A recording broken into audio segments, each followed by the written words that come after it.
오늘 말씀은 야고보서 3장 1절에서 12절입니다. 키워드는 나를 포함해서 온몸을 제어하는 혀, 하나님 없이 안 되는 일입니다. 내 형제들아, 너희는 선생된 우리가 더 큰 심판을 받을 줄 알고 선생이 많이 되지 말라. 우리가 다 실수가 많으니 만일 말에 실수가 없는 자라면 곧 온전한 사람이라 능히 온몸도 굴레 씌우리라. 우리가 말들의 입에 재갈 물리는 것은 우리에게 순종하게 하려고 그 온몸을 제어하는 것이라. 또 배를 보라. 그렇게 크고 광풍에 밀려가는 것들을 지극히 작은 키로써 사공의 뜻대로 운행하나니 이와 같이 혀도 작은 지체로 돼 큰 것을 자랑하도다. 보라, 얼마나 작은 불이 얼마나 많은 나무를 태우는가. 혀는 곧 불이요 불의의 세계라. 혀는 우리 지체 중에서 온몸을 더럽히고 삶의 수레바퀴를 불사르나니 그 사르는 것이 지옥불에서 나느니라. 여러 종류의 짐승과 새와 벌레와 바다의 생물은 다 사람이 길들일 수 있고 길들여 왔거니와 혀는 능히 길들일 사람이 없나니 쉬지 아니하는 악이요 죽이는 독이 가득한 것이라.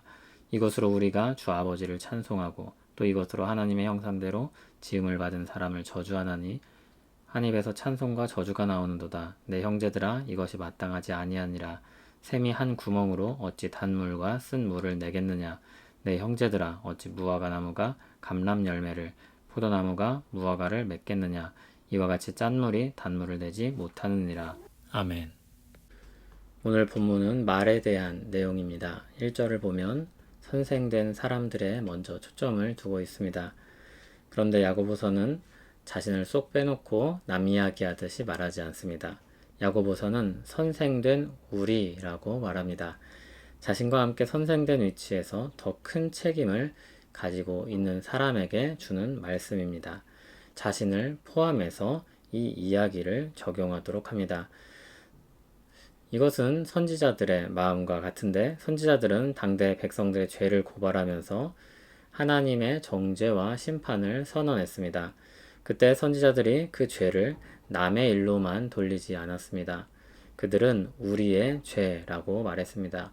특히 예레미야는 자신들을 핍박하던 사람들까지 자신과 동일시하면서 우리의 죄악이라고 말하고 우리의 타락함이 많다고 하였습니다. 선지자들은 그들이라고 말하면서 자신을 그들과 분리하지 않았습니다. 오히려 우리라고 말하면서 그들을 자신과 동일시했습니다. 너도 나도 책임을 피하려고 하는 사람의 본성과 완전히 반대되는 행동이었습니다. 야고보서에는 그런 정서가 깔려 있습니다. 자신도 그들 중 하나이며 자신 역시 이 문제를 경계해야 할 사람으로 말하는 것입니다. 언제나 우리는 이와 같은 시각으로 말씀을 읽어야 할 것입니다.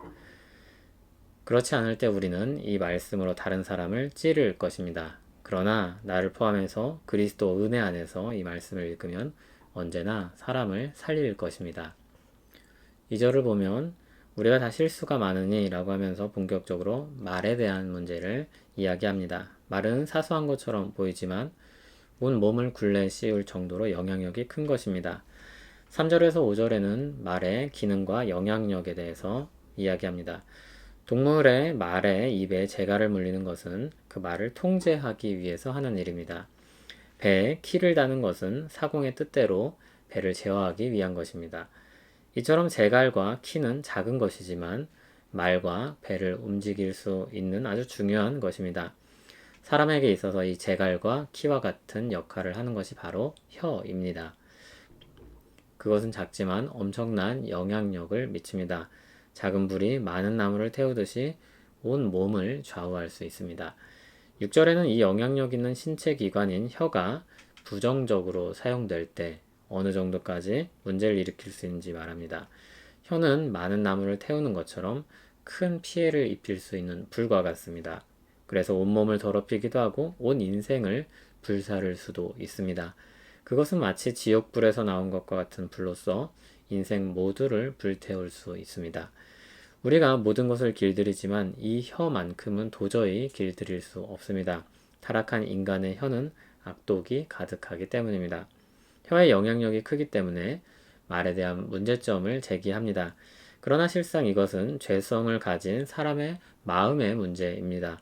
예수님께서는 입에서 나오는 것은 마음에서 나오는 것이라고 말씀하셨습니다. 그러므로 야고보서에서 제기하는 문제는 말을 직접적인 문제 요인으로 삼고 있지만 죄악된 마음과 따로 분리하여 말할 수 없는 것입니다. 혀에 대한 다스림은 결국 마음에 대한 다스림과도 연결됩니다. 이것을 염두하고 이 말씀을 읽을 필요가 있습니다. 이것은 화술에 대한 가르침이 아니기 때문입니다. 다시 말해 겨우 말을 잘하자, 좋은 말을 하자, 혀를 제어하고 실수를 하지 말자, 그런 가르침이 아닌 것입니다. 우리 마음으로부터 살펴서 강력한 파급 효과를 미치는 이 말에 대해서 숙고하는 것입니다. 죄성이 얼마나 강력한지 한 입으로 하나님을 찬송하기도 하고 하나님의 형상인 사람을 저주하기도 합니다. 그것이 우리 현실 가운데 자주 벌어지는 일입니다. 그러나 그렇다고 마땅한 일은 아닙니다. 내버려둘 문제도 아니고 자포자기할 것도 아닙니다. 말씀을 읽는 우리에게 이 가르침은 마땅히 추구해야 할 것이 무엇인지 생각하고 또 그것을 마음에 두게 합니다. 그리고 우리를 깨어 있도록 합니다. 한 샘에서 두 가지 물이 나올 수 없습니다. 한 나무에서 그 나무의 열매가 맺혀야 합니다. 그런데 한 혀에서 두 가지 물이 나오는 셈이니 그것이 마땅하다고 할 수 없습니다. 비정상적이며 부당하며 악한 것입니다. 이것은 죄성을 가진 사람의 현실입니다. 예수 그리스도 안에서 의롭다 여김을 받았지만 아직 온전한 상태에 이르지 못한 신자의 현실이기도 합니다. 한 입으로 찬송과 저주의 말을 함께 내뱉는 곤고한 사람의 현실입니다. 그러나 우리의 뿌리는 언제나 포도나무이신 예수님께 있고 우리의 수원지는 영원한 샘물이신 예수님께 있다는 사실을 기억해야 할 것입니다. 혀의 문제 또는 말의 문제는 영향력이 굉장합니다. 선생 또는 리더에겐 더욱더 큰 것입니다. 이것은 우리의 죄성, 즉 마음의 문제와 결부된다 했습니다. 우리가 알다시피 죄 문제는 스스로 해결할 수 없는 성격의 것입니다. 하나님의 도우심이 필요합니다. 한 입으로 찬송과 저주를 내는 것이 부당하다는 것을 알면서도 우리는 마음과 혀를 다스려서 우리 생각대로 제어할 수 없습니다. 하나님의 도우심이 절실히 필요합니다. 그래서 다음 단락을 보면 위로부터 난 지혜에 대해서 말을 하고 있습니다. 하나님으로부터 나오는 지혜로 살피고 다스려야 합니다.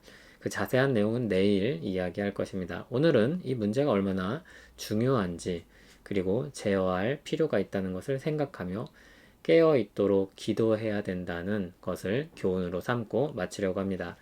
주께서 우리를 죄에서 건지셨고 붙드시고 있음을 생각하며 기도하며 주의 도우심을 힘입어 우리 혀를 다스리며 사람을 살리는 삶 살기를 소원합니다.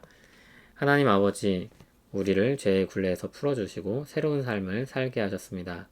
예수 그리스도로 시작된 이 새 삶이 매일매일 새롭기를 원합니다. 죄가 우리를 지배하지 않게 하시며 은혜로 말미암아 사는 우리 되게 하옵소서. 우리 마음과 혀를 붙들어 주시옵소서. 예수님 이름으로 기도합니다. 아멘.